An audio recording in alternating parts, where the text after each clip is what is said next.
بسم الله الرحمن الرحيم. الحمد لله رب العالمين، والصلاة والسلام على رسوله الكريم وعلى آله وأصحابه أجمعين.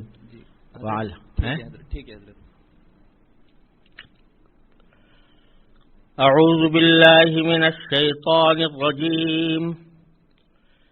بسم الله الرحمن الرحيم. الف لام میم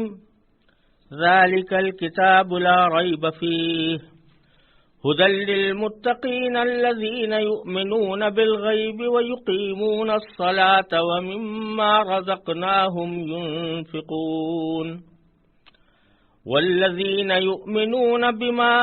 أنزل إليك وما أنزل من قبلك وبالآخرة هم يوقنون أولئك على هدى من ربهم وأولئك هم المفلحون. إن الذين كفروا سواء عليهم أأنذرتهم أم لم تنذرهم لا يؤمنون. ختم الله على قلوبهم وعلى سمعهم وعلى أبصارهم غشاوة ولهم عذاب عظيم. شروع اللہ کے نام سے جو سب پر مہربان ہے، بہت مہربان ہے.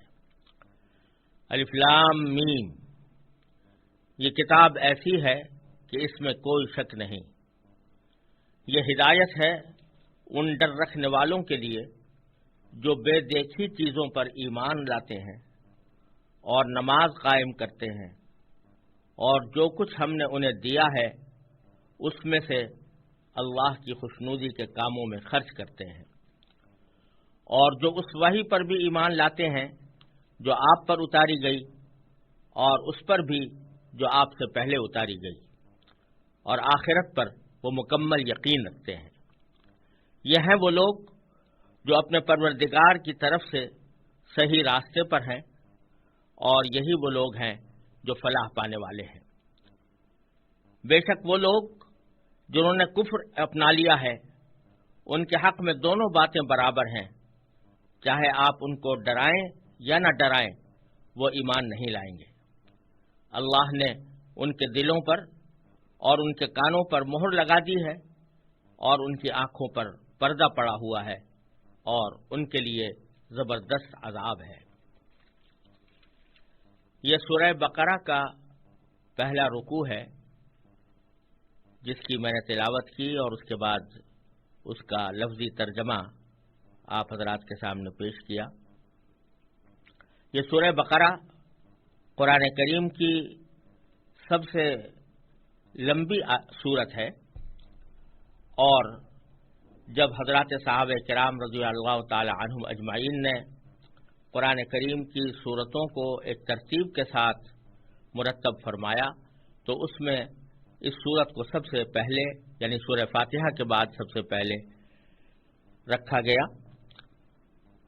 اس کی کل آیتیں 286 ہیں، اور یہ مدینہ منورہ میں، یعنی نبی کریم سرور عالم صلی اللہ علیہ وسلم کے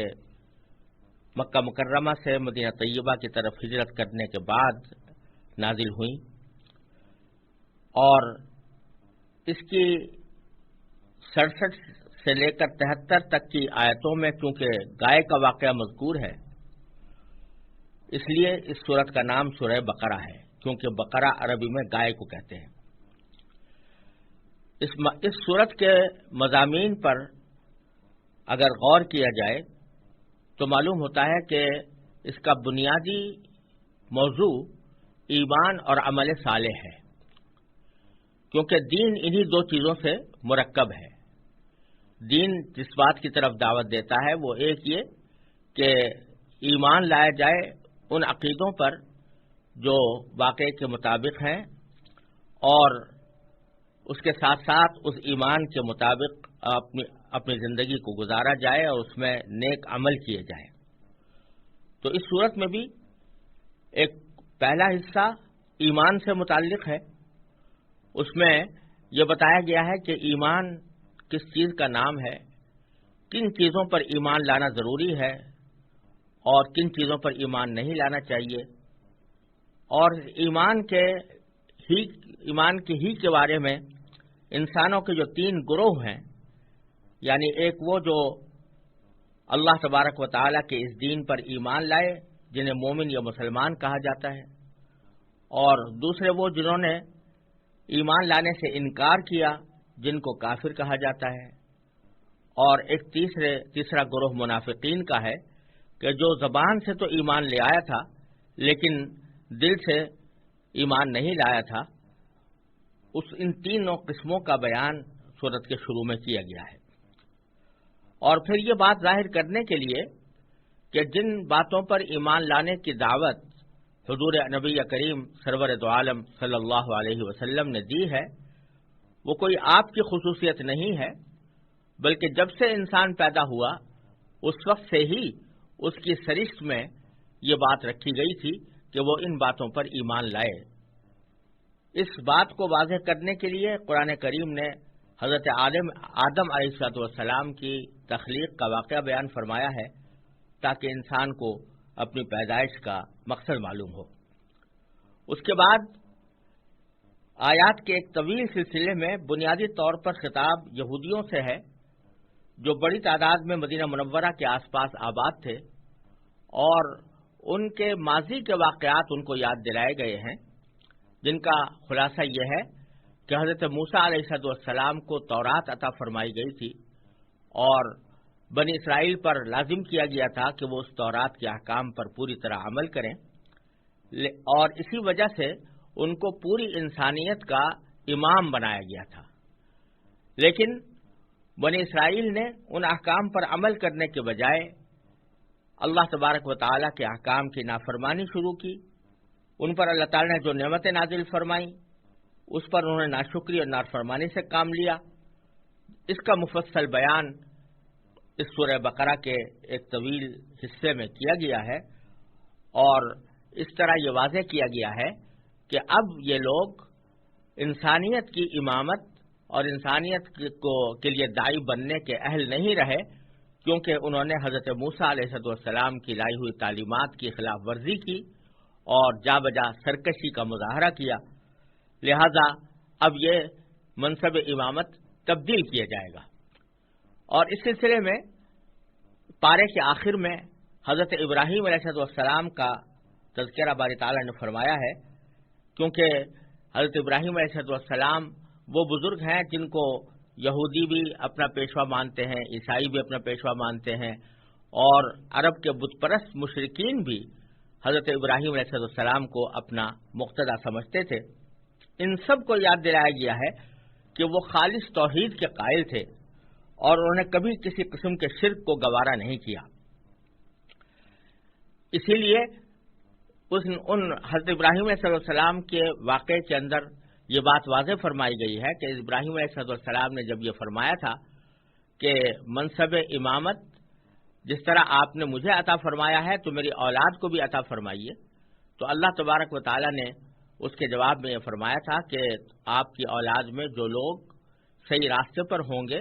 ان کو تو بے شک امامت کا منصب دیا جائے گا، لیکن جو ظلم کرنے والے ہوں گے یا نافرمانی کرنے والے ہوں گے ان کو یہ منصب نہیں ملے گا۔ چنانچہ ہوا یہ کہ حضرت ابراہیم علیہ السلام کے 2 صاحبزادے تھے، ایک حضرت اسحاق علیہ السلام جن کی نسل سے بنو اسرائیل چلے ہیں، اور دوسرے حضرت اسماعیل علیہ السلام۔ انبیاء کرام زیادہ تر حضرت اسحاق علیہ السلام کی اولاد میں حضرت اسحاق علیہ السلام کے صاحبزادے حضرت یعقوب علیہ السلام کا دوسرا نام اسرائیل بھی تھا، اور انہی کی اولاد میں زیادہ تر انبیاء کرام تشریف لاتے رہے اور امت کی رہنمائی کرتے رہے۔ لیکن جیسا کہ پہلے عرض کیا گیا، قرآن کریم نے بنی اسرائیل کی نافرمانیوں کا ذکر کرنے کے بعد یہ فرمایا ہے کہ اب یہ لوگ اس امامت کے اہل نہیں رہے، لہذا ابراہیم علیہ السلام کے دوسرے صاحبزادے یعنی حضرت اسماعیل علیہ السلام کی اولاد میں حضور نبی کریم سرور دو عالم محمد مصطفیٰ صلی اللہ علیہ وسلم کو اس امامت کے لیے منتخب فرمایا گیا ہے۔ اور اسی مناسبت سے پر آگے قبلے کی تحویل کا ذکر ہے، یعنی اب قبلہ بیت المقدس سے منتقل کر کے کعبہ شریف کی طرف منتقل کیا جائے گا، اور اس طرح دوسرے پارے کا آغاز اسی حکم سے ہوا ہے۔ ایمان کی یہ تفصیل بیان کرنے کے بعد پھر سورت میں مسلمانوں کی انفرادی اور اجتماعی زندگی سے متعلق بھی بہت سے احکام بیان فرمائے گئے ہیں، جن میں عبادات بھی ہیں، معاشرت سے متعلق احکام بھی ہیں، خاندانی امور بھی ہیں، اور حکمرانی سے متعلق بھی بہت سے مسائل سورہ بقرہ کے اندر بیان ہوئے ہیں۔ یہ تھا ایک بہت ہی مختصر خلاصہ سورہ بقرہ کے مضامین کا، اور اب ہم ان آیات کی مختصر تشریح کرنے کی کوشش کرتے ہیں جو ابھی آپ کے سامنے تلاوت کی گئی۔ ان میں سے پہلی آیت الف لام میم ہے۔ یہ 3 حرفوں کا مجموعہ ہے، لیکن یہ تینوں حروف مل کر کوئی ایسا لفظ نہیں بنا رہے جو لوگوں میں مشہور ہو، جس کے کوئی معنی لوگوں کو معلوم ہو۔ عام طور سے جب حروف کو استعمال کیا جاتا ہے تو ان کو اس طرح جوڑا جاتا ہے کہ ان سے کوئی بامعنی لفظ بن جائے اور اس کے معنی آدمی کو سمجھ میں آ سکے، لیکن قرآن کریم نے سورہ بقرہ کے شروع میں بھی اور دوسری بہت سی سورتوں کے شروع میں بھی کچھ ایسے حروف استعمال فرمائے ہیں کہ جن کو ملا کر کوئی بامعنی لفظ نہیں بنتا، بلکہ یہ الگ الگ حروف کی شکل میں سورتوں کے شروع میں لائے گئے ہیں، اسی لیے ان کو حروف مقطعات کہا جاتا ہے۔ حروف مقطعات کے لفظی معنی ہے ٹوٹے ہوئے حروف، یعنی یہ حروف الگ الگ ہیں، یہ مل کر کوئی بامعنی لفظ نہیں بنا رہے، اس لیے ان کو حروف مقطعات کہا جاتا ہے۔ یہ الف لام میم بھی انہی میں داخل ہے، اور بعض صورتوں کے اندر الف لام میم را ہے، بعض میں الف لام را ہے، بعض میں صرف صاد ہے، بعض میں صرف نون ہے، بعض میں صرف قاف ہے، بعض میں حامیم ہے۔ اس طرح مختلف صورتوں کے شروع میں یہ حروف مقطعات آئے ہیں۔ اگرچہ بہت سے لوگوں نے ان حروف مقطعات کا کوئی مطلب تلاش کرنے کی کوشش کی ہے، لیکن حقیقت یہ ہے کہ ان کا کوئی بے تکلف اور واضح مفہوم کوئی بھی شخص متعین نہیں کر سکا۔ حقیقت یہ ہے کہ یہ حروف صحابہ کرام میں سے ایک بہت بڑی تعداد کے قول کے مطابق، جن میں حضرت صدیق اکبر رضی اللہ تعالیٰ عنہ، حضرت عمر فاروق رضی اللہ عنہ، حضرت عثمان، حضرت علی، حضرت عبداللہ بن مسعود رضی اللہ تعالیٰ عنہ اجمعین، ان سب کا کہنا یہ ہے کہ یہ حروف جو شروع میں لائے گئے ہیں یہ اللہ تبارک و تعالیٰ کے رازوں میں سے ایک راز ہے، یعنی اس کا کوئی صحیح مفہوم بتا نہیں سکتا۔ اللہ تبارک و تعالیٰ نے یہ اپنی حکمت بالغہ اور قدرت کاملہ کے تحت یہ حروف شروع میں اس طرح رکھے ہیں جو قرآن کریم کی ایک نرالی شان بتاتے ہیں، اور اس کا کوئی صحیح مفہوم کسی بھی انسان کے لیے بیان کرنا ممکن نہیں ہے۔ یہ اللہ تبارک و تعالیٰ کا ایک راز ہے، اور اس راز کا افشا اللہ تبارک و تعالیٰ نے کسی پر نہیں کیا، لہذا اللہ تعالیٰ ہی بہتر جانتے ہیں کہ ان سے کیا مراد ہے۔ خود قرآن کریم نے سورہ آل عمران کے شروع میں بتایا ہے کہ قرآن کریم کی کچھ آیتیں ایسی ہیں کہ لا یعلم تأویلہ الا اللہ، کہ ان کی کوئی تفسیر اور اس کا صحیح مطلب اللہ کے سوا کوئی نہیں جانتا۔ یہ حروف بھی ان حضرات صحابہ کرام کے قول کے مطابق ایسے ہی حروف ہیں جن کا مطلب سوائے اللہ کے کوئی نہیں جانتا، اور ان کے اوپر کوئی علمی یا عملی مسئلہ بھی موقوف نہیں ہے، نہ کوئی عقیدہ اس پر موقوف ہے، نہ کوئی عمل اس کے اوپر موقوف ہے، لہذا اس کی تحقیق اور جستجو میں پڑھنے کی ہمیں کوئی ضرورت نہیں۔ ہمارے لیے اتنا کافی ہے کہ اللہ تبارک و تعالیٰ نے اپنی کتاب میں یہ حروف نازل فرمائے ہیں، اور جس معنی میں بھی نازل فرمائے ہیں وہ برحق ہے، لیکن ہمیں ان کا پورا علم نہیں۔ اس کے بعد دوسری آیت ہے کہ یہ کتاب ایسی ہے کہ اس میں کوئی شک نہیں۔ یہ کتاب ہم اردو میں ترجمہ کرنے کے لیے مجبور ہیں کہ اس کو یہ کتاب کہہ کر اس کا ترجمہ کریں، لیکن قرآن کریم نے یہاں جو لفظ استعمال فرمایا ہے وہ ذالک الکتاب ہے، اور عربی زبان میں عام طور سے ذالکہ کا اشارہ دور کوئی چیز ہو تو اس کی طرف ہوتا ہے، اگر قریب کسی چیز کی طرف اشارہ کیا جائے تو اس کے لیے ھذا کا لفظ استعمال ہوتا ہے۔ تو بظاہر یہ سوال پیدا ہوتا ہے کہ قرآن کریم تو ہمارے سامنے موجود ہے اور قریب ہے، لہذا ھذا الکتاب کہنا شاید زیادہ موزوں ہوتا، لیکن اللہ تبارک و تعالی نے اس کے بجائے ذالک الکتاب فرمایا، جس کا اگر ٹھیٹ ترجمہ کیا جائے تو وہ کتاب ہوگا۔ تو یہاں پر کوئی ایسا اشارہ کہ جو دور کی چیز کی طرف کیا جاتا ہے وہ کیوں کیا گیا، اس کے جواب میں مفسرین نے مختلف باتیں کہی ہیں، لیکن ان میں سے سب سے اہم بات یہ ہے کہ در حقیقت عربی زبان کے لحاظ سے ذالکہ کا لفظ جس طرح دور کی چیزوں کے لیے استعمال ہوتا ہے، اسی طرح اگر قریب کی کوئی چیز بھی بہت زیادہ عظیم الشان ہو تو اس کی طرف بھی بعض اوقات ذالکہ کے لفظ سے اشارہ کر دیا جاتا ہے۔ تو چونکہ قرآن کریم بڑی عظیم الشان نعمت ہے، عظیم الشان کتاب ہے، اس لیے ھذا الکتاب کہنے کے بجائے اس کو ذالک الکتاب کہہ کر تعبیر فرمایا گیا ہے۔ اور اس کی ایک توجیہ امام رازی رحمۃ اللہ علیہ نے تفسیر کبیر میں یہ بھی فرمائی ہے کہ ذالک الکتاب سے در حقیقت اشارہ اس طرف ہے کہ پچھلے جتنے انبیاء علیہ السلام تشریف لائے وہ تقریباً سب کے سب یہ بشارت دیا کرتے تھے کہ آخر زمانے میں حضور نبی کریم سرور دو عالم صلی اللہ علیہ وسلم مبعوث ہوں گے، جو تمام انبیاء کے خاتم ہیں، اور ان کے اوپر نبوت کا سلسلہ ختم ہوگا، اور وہ ایک کتاب لے کر آئیں گے جو قیامت تک انسانیت کی رہنمائی کرے گی۔ تو چونکہ یہ پیشین گوئی حضرت موسیٰ علیہ السلام نے بھی کی، حضرت عیسیٰ علیہ السلام نے بھی کی، حضرت داؤد علیہ السلام نے بھی کی، تو تمام انبیاء کرام یہ پیشین گوئی کرتے چلے آ رہے تھے، اور مختلف امتوں کے اور مختلف زمانوں کے لوگ اس کتاب کے انتظار میں تھے جو آخر دور میں نازل ہونے والی ہے، اور پھر پوری امت کے لیے، پوری انسانیت کے لیے وہ رہنمائی کا ذریعہ بنے گی۔ تو یہاں پر ذالکہ کا اشارہ، بعید کا اشارہ اس لیے کیا گیا کہ یہ وہی کتاب ہے جس کا تمہیں انتظار تھا، یہ وہی کتاب ہے جس کی بشارت انبیاء کرام علیہ السلام دیتے چلے آئے ہیں، یہ وہی کتاب ہے کہ جو آخر میں آنے کے بعد تمام قیامت تک کے انسانوں کے لیے ہدایت کا ذریعہ بنے گی۔ اس واسطے بھی یہاں ھذا الکتاب کہنے کے بجائے ذالک الکتاب فرمایا گیا ہے۔ تو آیت کا ترجمہ یہ ہوا کہ یہ کتاب ایسی ہے کہ اس میں کوئی شک نہیں،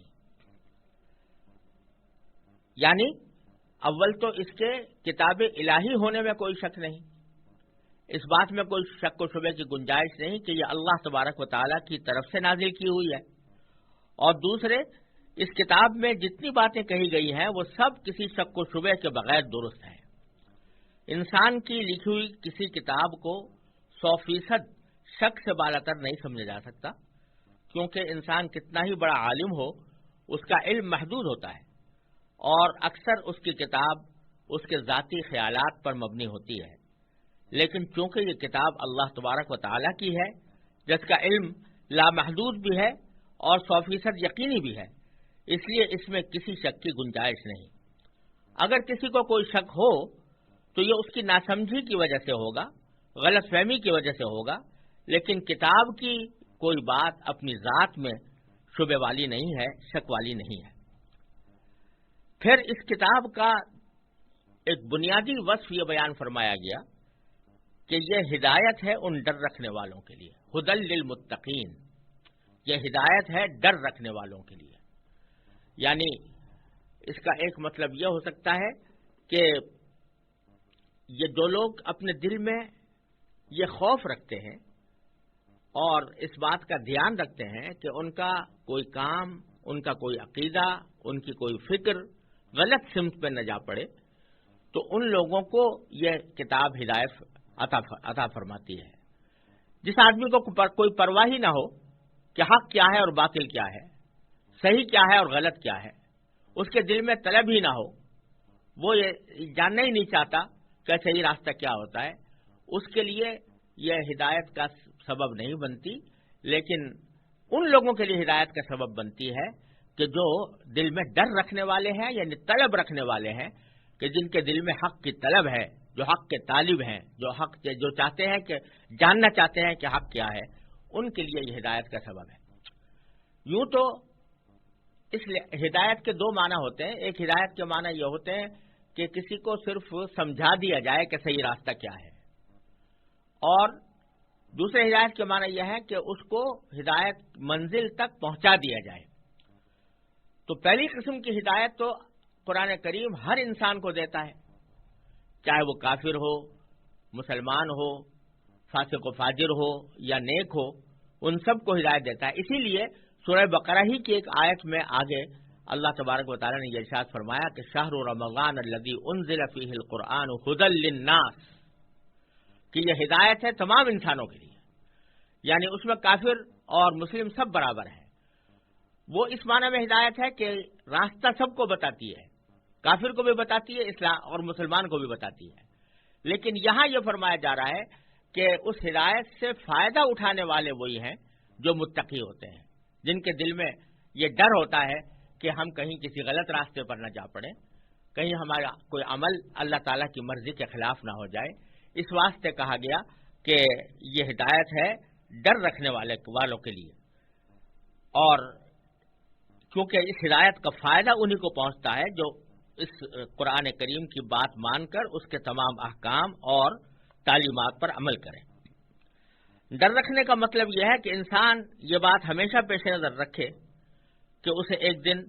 اللہ تبارک و تعالیٰ کے حضور اپنے تمام اعمال کا جواب دینا ہے، لہذا مجھے کوئی کام ایسا نہ کرنا چاہیے جو اس کی ناراضی کا باعث ہو۔ اسی خوف اور دھیان کا نام تقویٰ ہے، اور جو لوگ ایسا ڈر اپنے دل میں رکھتے ہیں ان کو متقی کہا جاتا ہے۔ چنانچہ یہاں ان کے لیے یہی لفظ استعمال ہوا ہے، ھدی للمتقین، ڈر رکھنے والوں کے لیے یہ ہدایت ہے۔ پھر آگے اس ڈر رکھنے والے جب اس ہدایت کو قبول کرتے ہیں اور قرآن کریم کی ہدایت پر عمل پیرا ہوتے ہیں تو ان کے اندر کیا اوصاف ظاہر ہوتے ہیں، ان کا بیان تیسری آیت میں فرمایا گیا کہ الذین یؤمنون بالغیب ویقیمون الصلاۃ